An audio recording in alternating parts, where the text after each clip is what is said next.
Happy Sunday, everybody, and welcome to another Hog Hoops Report. That's Kevin McPherson. I'm Jacob Morris. And Kevin, we've got some court news, some aesthetic news to talk about for the Razorbacks right off of the rip. Arkansas announcing, hey, we're revamping the court, and AD Hunter Yurachek using it as a way to incentivize some NIL donations to potentially get the slobbering hog back at center court.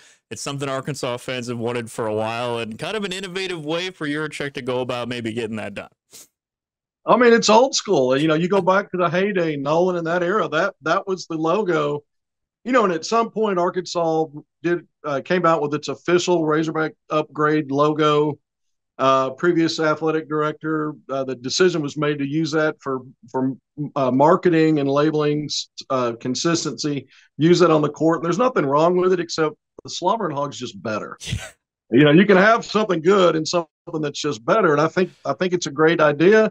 They're using it, as leverage to ring up some more NIL money with a matching. I guess fans need to pitch in $500K, and then they've got a matching gift in the wings if they're able to reach that to get it to $1 million.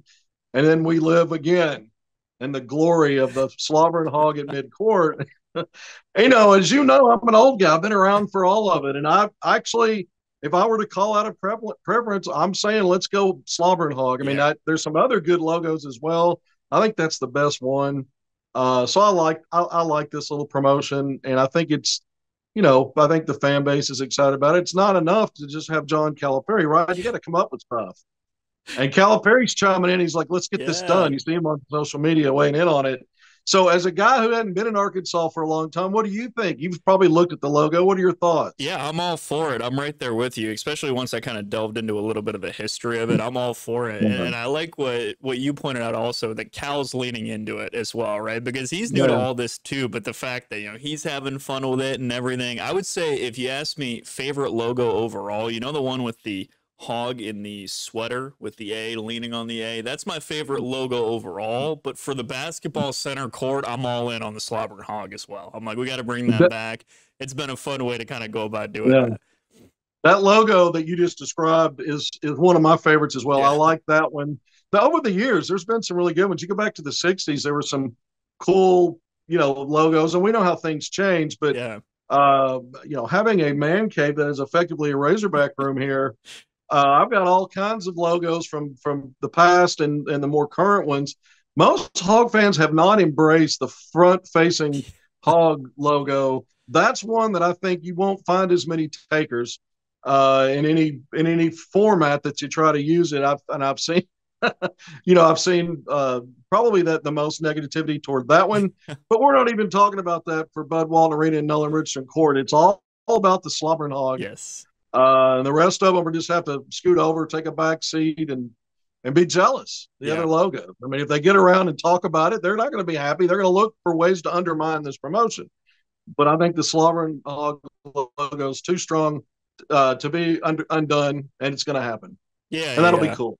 I think it's a really good idea. And I know some people had or took issue with the way that Yurachek's going about it and all of that. But I mean, I saw schools from all over chiming in saying, hey, this is a cool way. Arkansas is kind of leaning back into its history, the branding history, right? Yeah. And I think that's the other cool aspect of this is it's a new era for Arkansas basketball. It's a really exciting era for Arkansas basketball, but leaning into the roots and just something in the Slobbering Hog that fans love I just think it's a good idea all around. And again, I can't say it enough. I love that Cal's leaning into it as well. But it was a big weekend for Calipari and company, hosting a couple big time recruits. Obviously a heck of a football game last night inside Razorback Stadium, and Cal had a couple visitors in town, made a good impression on the football field at least, and we'll see if he can close the deal on the basketball court.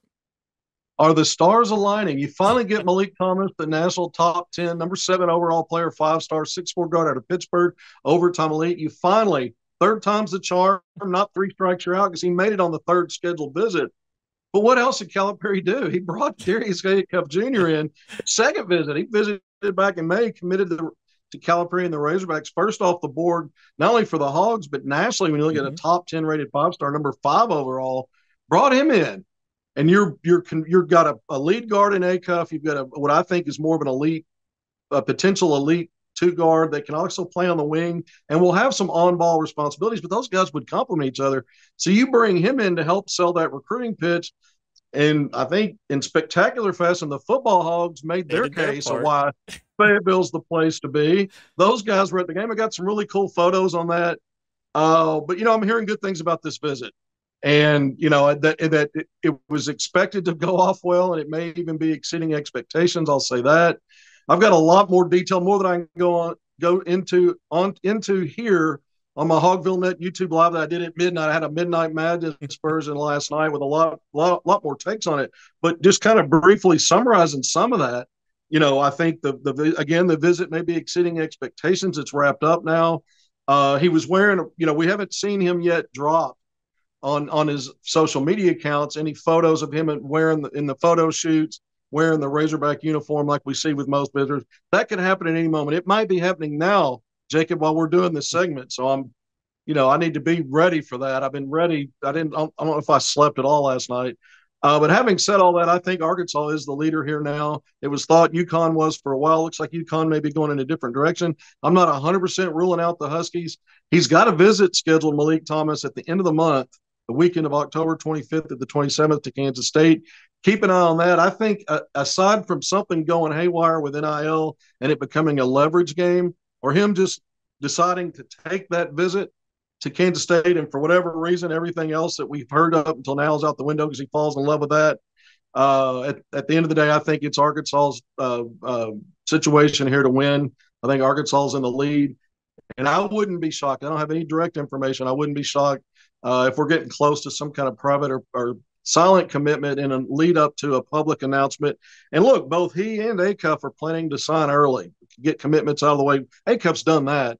And then Thomas to follow, and then they both are signing in the early period.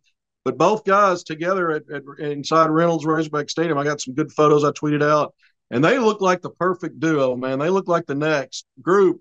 And I'll tell you again, I've said this before, if Arkansas gets Malik Thomas, Calipari has locked up, no questions asked. Don't care what anyone says. He's locked up the top backcourt in the high school ranks for 2025. The 5th rated player, the 7th rated player, and it's arguably one of the best classes in a while. That's how good the class is. So I think it adds a little bit more to the idea of you got 2 top 7 rated guys. You basically, if that happens, you locked up about 30% of what's one of the best the top end of what's one of the best classes in a few years. Yeah, and that's what's so awesome is when you start to think about the future for Arkansas in that regard. And, a lot's been made about, hey, Cal moves on his own timeline. But, I mean, he's sure making it happen quickly with these guys in terms of, obviously, we don't know timeline-wise for Thomas, but obviously Acuff very early off of the board. And if you could get Malik and all of a sudden you have your backcourt in that regard and that class solidified early, it could be pretty special for that class. But, we're now only, I'm looking at the date here, 19 or so days away from that Kansas exhibition. Everybody's excited, Bud Walton, but we don't even have to wait that long to see the team because this weekend a couple of scrimmages coming up for the Razorbacks. Cal talking about, hey, we want to get out in the state. That's where people are. We want to give people an opportunity to see the coaches, see the players. I really like that from him in his press conference, and a couple opportunities, hot springs and more, for people to come out, see the team in a scrimmage format. Yeah, I mean, you said it. That's this upcoming week. We'll preview it here because on Wednesday, just 3 days from now, Arkansas is going to have its annual pro day, and it takes another step under John Calipari. All 30 NBA teams will be there this time, represented, checking out several players who I'm sure will be entering the draft after the upcoming season. And so you get pro day underway. I've got several contacts with NBA scouts and some front office folks, and I will be having some conversations, getting some feedback. So I'm already excited just about that, jumping off on Wednesday. And then you mentioned it. Well, next weekend, you've got the Hot Springs Tip-Off Tour event, October 12th. And, that'll be a situation where there's some community service stuff with Good Samaritan's feet. And 3,000 shoe giveaways. You're going to have players signing autographs, posing with for photo ops with fans. And then you're going to have, I guess, some kind of limited practice, some drill work, and maybe some 5-on-5.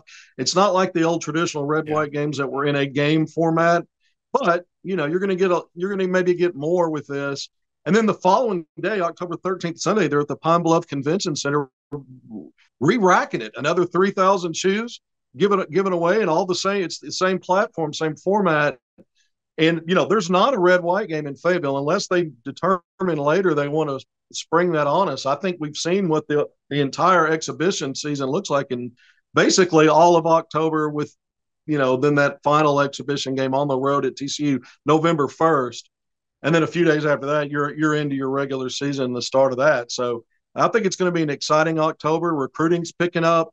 Arkansas is going to be doing more where the fans can actually now interact and be engaged. And I think that's great. Like you mentioned, it's really good that they're moving in. If they're not going to have something in Fayetteville, they need to have something and to do some things around at different parts of the state. I think it's a great idea. And it's something that Arkansas has done in its glory days, used to do in the glory days. It stopped with Nolan, but they played red-white games in Little Rock, Pine Bluff, and Fayetteville. So this is similar in that vein under Calipari in year one. Yeah, I mean, you knew Cal would handle all of this well, but not to just keep Yeah. beating the same dead horse, but I really liked the fact that he came in and said, this is the state's team. We want to get out and see the state. And he had a great line about, there's a lot of people on Saturday, on Sunday, where it's going to be their first time seeing the Razorbacks. And he goes, that might be an 8-year-old, that might be a 70-year-old, that it's the first time seeing the Razorbacks. And I just think that's such a great attitude when you just give people access to the team throughout the state, right? Not everybody can make it up to Fayetteville for a game. So going out there, and even in an informal format, like you're describing, not a full scrimmage or whatever it might be, just allowing people to interact with the program, I think is a positive on all fronts.